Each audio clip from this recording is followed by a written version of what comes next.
morning. We're here at the cornfield at Hunter's home, and we are going to be pulling fodder today off of our corn crop. This is a byproduct of growing corn.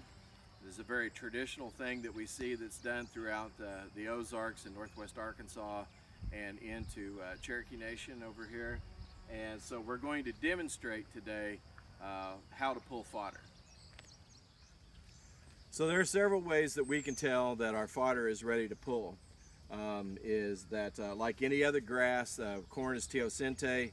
It stores nutrients in its leaves, and if we can harvest those while the nutrient is still in there, it will be beneficial to our mules.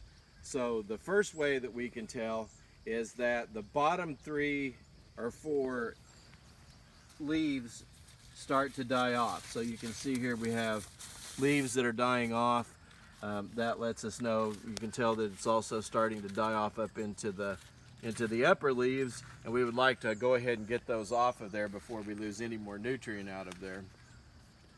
The other way that we can tell is that once the corn is past the green stage, meaning which we can pick roasting ears, and we picked a few roasting ears out of this field, is that the silk freely pulls from the end of the cob, and then you can feel the ear itself and tell that it's starting to harden very well. So there's as much that has gone into this ear that is going to go into it, and this process also helps to start terminating the plant, so that the ear will dry out much faster as well. So the ear's ready. We want to save the nutrient in the leaf that we can use for a ration for our mule.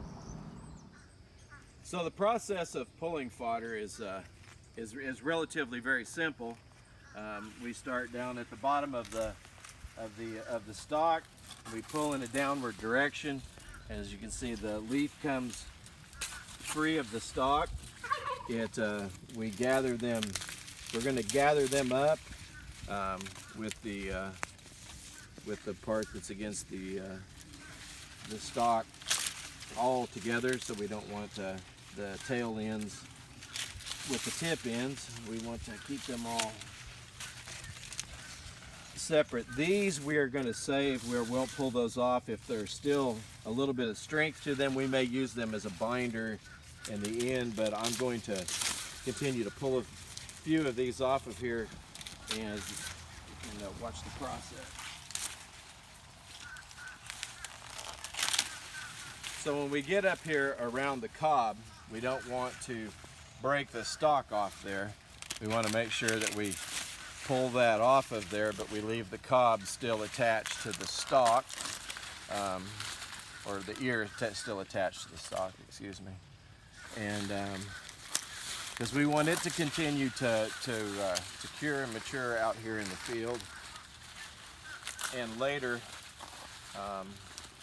in late summer, early fall, we will come and retrieve these out of the field as well.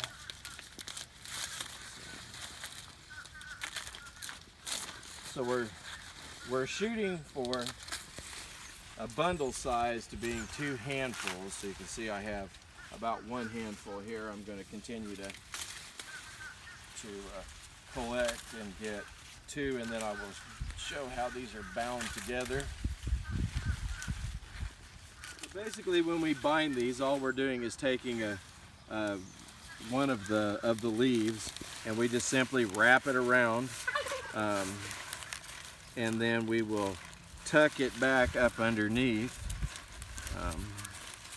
of itself.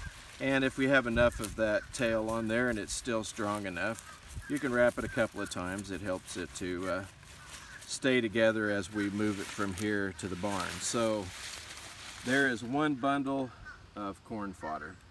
Things that I like to do before I move on to another hill of corn is that I just like to take the tassel ends off.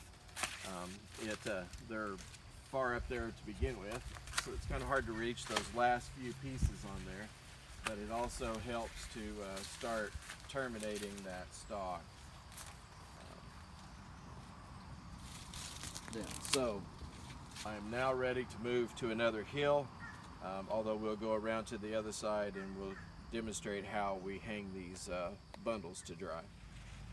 So in order to dry our bundles, what we do is that we simply take the bundle and the broken stock here, and we just slide the bundle over the stock to let it hang there and dry. We are going to leave these up for about 3 days, and early in the morning, as the sun is coming up and the dew's still on these a little bit, we will come in and retrieve these from the field to be stored in the hay barn.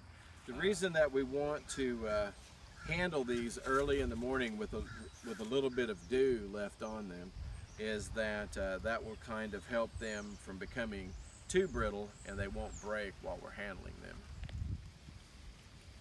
So our ration for our mule will end up being 1 bundle of leaf fodder and 8 dried ears of corn.